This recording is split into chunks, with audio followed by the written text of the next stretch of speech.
Just after 4 a.m, federal agents descended on the ivy-clad Beverly Hills mansion of 84-year-old Janice Combs, expecting little more than bank records for a routine audit. Instead, they uncovered a secret elevator disguised behind mahogany bookshelves, its call button hidden in the spine of an antique atlas. The car rattled 30 feet below ground and came to rest against a 20-centimetre thick steel door, biometrically sealed, yet curiously programmed to refuse every known Combs family print.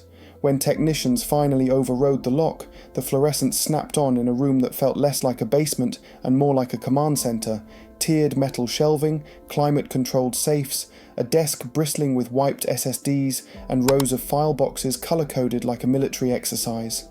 One crate held nothing but crisp manila folders, each bearing a headshot of a child, ages scrawled in red pencil: 12, 13, 14, guardians listed as unknown, and a selection code that read like seating assignments for the damned. Nearby lay invitations brushed in midnight black foil: Night of Discovery, Internal Casting, Party of Light. No addresses, only QR codes and dates long past. A single USB, ominously labelled Panic, flickered under forensic lamps while agents whispered about what they'd already seen. More than 700 untagged video files, too disturbing to describe for the official log. Cash, $320,000, sat stuffed in sneaker boxes next to a Rolex reported stolen years earlier. And somewhere in a printed email thread, an alias traced to Sean Diddy Combs instructed an unseen partner to pick 3 who were obedient and not resistant. In that instant, the raid pivoted from routine bookkeeping to a potential child exploitation nightmare, and the question that exploded across every agent's mind was the same one now ricocheting through the court of public opinion. Who is Diddy when the stage lights go dark? Rows of steel shelving lined the bunker like silent jurors, each rack packed with secrets that rewrote everything we thought we knew about the music empire. Agents worked methodically, their latex-gloved hands lifting colour-coded folders, green for prospects, yellow for actives, red for retired, a system so coldly efficient it could have come from a logistics firm, not a recording label. Inside every file sat a glossy headshot of a child, biographical bullets, and a compliance rating rated 1 to 5 stars. More than a third were stamped with a crimson exclusive, implying total control. At the far wall, a bank of industrial safes guarded 3 BitLocker sealed SSDs and a tray of USBs labelled Panic, Archive and Do Not Copy. Forensics cracked the easiest drive first and found a catalogue of 700 silent videos. No metadata, no creation dates. Each frame locked like a confession begging to be heard. Next to the drives lay a stack of midnight black invitation cards, each embossed with enigmatic titles: Night of Discovery, Internal Casting, The Party of Light, and nothing but a QR code for directions. The logo in the corner matched Hope AR Foundation, a so-called youth arts non-profit Diddy routinely praised in interviews. Financial ledgers nearby told a darker subtext: wire transfers from shell companies in Qatar, the Caymans, and Dubai, all funneled through subsidiaries of Bad Boy Entertainment under the guise of international arts scholarships. It was clear this bunker wasn't merely a storage room, it was the switchboard of a global network where talent scouting blended into human trafficking. Each discovery deepened the question blazing through the task force's war room: was Diddy orchestrating the symphony, or merely fronting for puppeteers whose names have yet to surface? Minutes after the basement door swung shut behind the last evidence crate, the probe's flashlights turned onto living faces, beginning with 84-year-old Janice Combs herself. Bodycam footage shows her guided out of the mansion in a powder blue housecoat, expression unreadable, offering only a soft, "I'm sure there's been a mistake." Yet neighbours quickly painted a different picture. One man 3 doors down recalled seeing narrow beams of light, like a submarine periscope, glowing up from the lawn at 2 a.m. Another swore black SUVs idled curbside on moonless weeknights, drivers with concert-grade earpieces refusing eye contact. Within 2 hours of the raid, Janice's legal team released a statement disclaiming any knowledge of an underground vault, but phone logs show her placing 3 consecutive calls to a private Swiss number seldom seen in her records. Across town, Diddy's eldest son, Justin, woke to a ping from an internal security app and moved fast. Forensic analysts later confirmed he wiped his entire personal cloud at 6:14 a.m. A digital scorched earth tactic experts say, "You execute only if you know subpoenas are coming." One FBI source put it bluntly, "Sometimes the cleanest image is just the tightest mask." Even so, investigators can still trace his last unsanitized text, a single emoji, zippered mouth, sent to a group chat that included 2 bad boy executives and a former tour manager. Meanwhile, A-list associates began distancing themselves with surgical speed.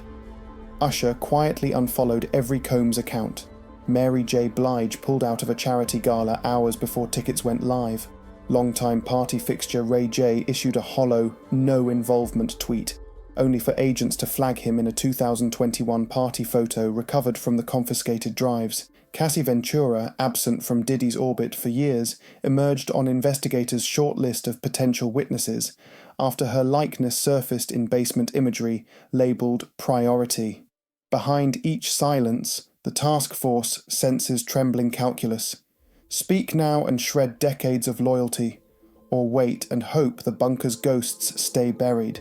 Behind the velvet rope glamour of Diddy's legendary soirees lay a logistics matrix worthy of a covert op, and the seized paperwork lights it up in lurid detail. Every invitation in the bunker was stamped with an alphanumeric tag, a 17LX, B5NX, C22PX, codes that weren't random but matched spreadsheets outlining guest tiers, staff rotations, vehicle routes, and a chilling risk score in case the party went public.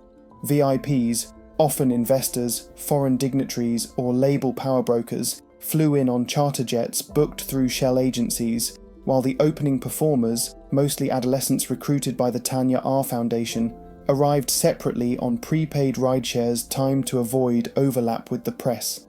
Once inside, movement was orchestrated like theatre blocking, green zone mingling by the pool, amber zone screenings in curtained lounges, and a red zone cellar guarded by off-duty security contractors paid in untraceable crypto. Follow the money and the stage lights dim further. The Foundation's ledger shows $9.6 million in cultural grants, wired from entities in Doha, Nassau and Curaçao, only to boomerang into accounts linked to Bad Boy Entertainment under innocuous memos like Youth Showcase Staging. Meanwhile, pulse check emails from a sender codenamed SB demanded quarterly progress summaries and reminded organisers to sanitize all footage before external transfer. Against this backdrop, Diddy's public persona, motivational speeches at Howard, philanthropy spotlights on network TV, slick Instagram reels about uplifting the next generation, reads like armour, not altruism. For years, the mogul stood centre stage basking in applause for mentoring young talent.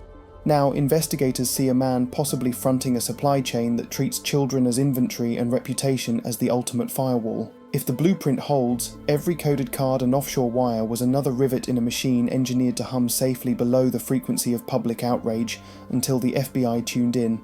The bunker's ledger casts a long retroactive shadow over every weird headline in Diddy's rise, and suddenly the scattered scandals of the last quarter century click into a grim sequence. Start in December 1999, when bullets sliced through Club New York, 3 patrons bled out on the floor, and a panicked Diddy, then dating Jennifer Lopez, sped away in a Lincoln Navigator, later found towed behind a warehouse.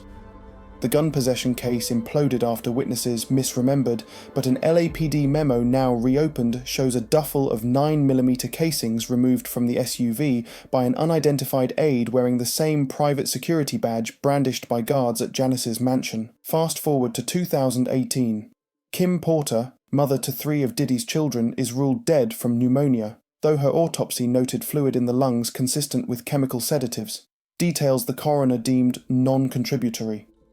Porter's final attorney email, unearthed in the bunker, requests revisions to an asset distribution agreement because I can't stay silent forever. 2 months later, she was gone. Then come the 2023-24 lawsuits. Cassie Ventura's decade of total control, the backup dancer who described masked VIP evaluations, the young rapper who claimed his career advance was more handcuffs than help. Each civil action settled in a heartbeat, non-disclosure checks signed under blank memo lines, each plaintiff now resurfacing in basement archives labelled priority. What once looked like celebrity chaos, a nightclub shootout here, a sudden funeral there, a lawsuit hushed by fat checks, now resembles a consistent pattern of clean-up operations preempting exposure. Even the outlandish rumours fans traded on Reddit, the 4 a.m. house parties, the disappearing entourages, find corroboration in QR-coded invitations and ride-share manifests seized by the FBI.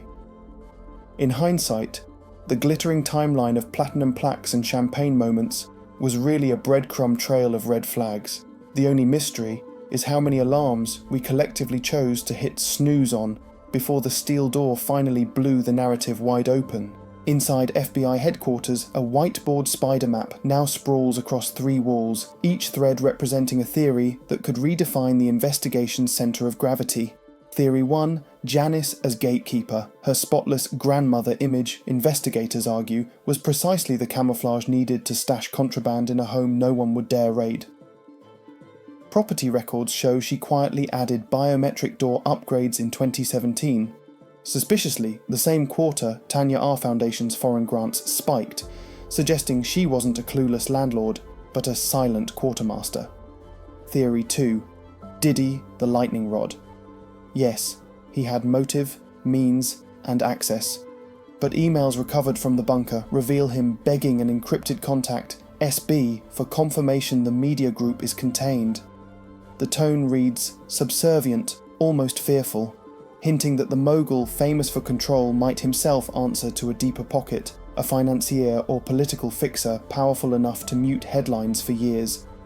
Agents now comb donor rolls and offshore ledgers to unmask this phantom SB Theory 3, multi-city hub. A line in one decrypted message, "Group moved east, Miami node secure," implies the Beverly Hills bunker is only one piece of a distributed network. Quiet audits of properties in Star Island and Tribeca have begun under sealed warrants. If a second vault surfaces, the case will pivot from celebrity scandal to interstate racketeering. Theory 4. Foreign pipeline. Wire transfers tied to Doha and Curacao exceed $9 million, classified as youth arts collaborations. Homeland Security now weighs human trafficking charges, which would elevate the probe to an international task force and trigger extradition treaties. Each hypothesis shares a chilling through line. This wasn't opportunistic depravity, but a corporate-style apparatus, complete with HR files, supply chains, and public relations armour. Whether Diddy was kingpin, lieutenant, or branded decoy, the Bureau's next moves aim to pin down the hierarchy before any remaining nodes vanish into the fog of shell companies and diplomatic immunity. Within minutes of TMZ flashing a grainy still of agents hauling out colour-coded dossiers, the internet detonated. Twitter, TikTok, and Instagram lit up as if choreographed. Dark Side of Fame, Protect Our Kids, and Hat D files rocketed past 1 million mentions before sunrise. Fans who once blasted Bad Boy for Life at backyard barbecues posted confessional breakup videos, deleting Diddy from playlists in real time. A Brooklyn barber streamed himself pulling every Ciroc bottle off his shelf, promising free cuts for anyone doing the same. Celebrities scrambled too. Usher's socials went empty of every image featuring the mogul. Mary J. Blige's team leaked word that her upcoming charity duet was indefinitely paused, and even 50 Cent, normally ready with a roast, tweeted a single side-eye emoji followed by, "This one ain't funny." On Reddit's hip-hop mega-thread, amateur sleuths stitched a timeline of alleged warning signs, mysterious NDAs, party guest lists that never matched tabloid photos, dancers whose careers evaporated after refusing private rehearsals. A 2-hour-old Polme survey already showed 76% convinced Diddy knew exactly what was happening, 9% leaning toward a setup theory, and the rest begging for a wider probe. Yet the loudest voices came from the margins of the music world. An anonymous choreographer posted, "5 years ago, I was told to leave my phone upstairs. Now I know why." While a former teenage rapper shared a clip of himself refusing a midnight limo ride, captioning it, "Dodged a bullet."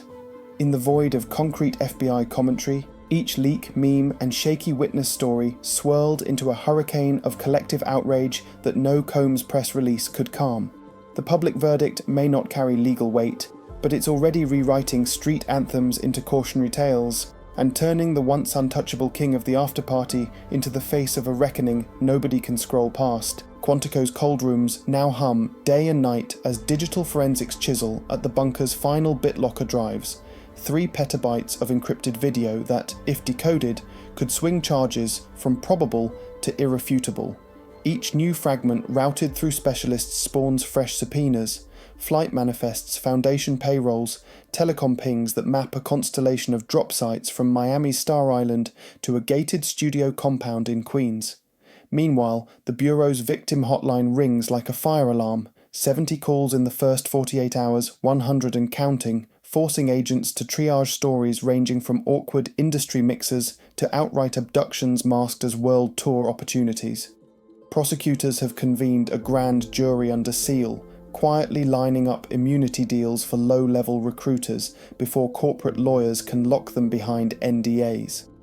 Across the aisle, Diddy's war room resembles a campaign bunker. Crisis PR teams drafting mentorship misunderstood talking points, forensic accountants hunting for any ledger gaps the feds might have missed, and a surgical squad of attorneys preparing to argue that the vault's horrors were planted, or, failing that the mogul was merely too hands-off to notice. Insiders whisper about a multi-million-dollar settlement fund already earmarked for probable civil suits, a financial triage that can't fix a brand hemorrhaging sponsors by the hour. Yet even if courtroom theatrics buy him time, the cultural verdict appears sealed. Late-night hosts once eager for a bad boy cameo now lampoon him in monologues, streaming platforms flag his music with context notices, and every headset in Hollywood buzzes with the same contingency memo, distance or drown. What remains unknown is whether this probe stops at one fallen icon, or cracks open a lattice of entertainment, finance and political favour trading on the silence of children. One agent likened the case to finding a loose thread on a tuxedo, pull, and the whole ensemble unravels. The steel door in Beverly Hills is gone, but its echoes march east into courtrooms and congressional briefings, carrying a lesson no fame can outrun. The spotlight, once turned, never blinks.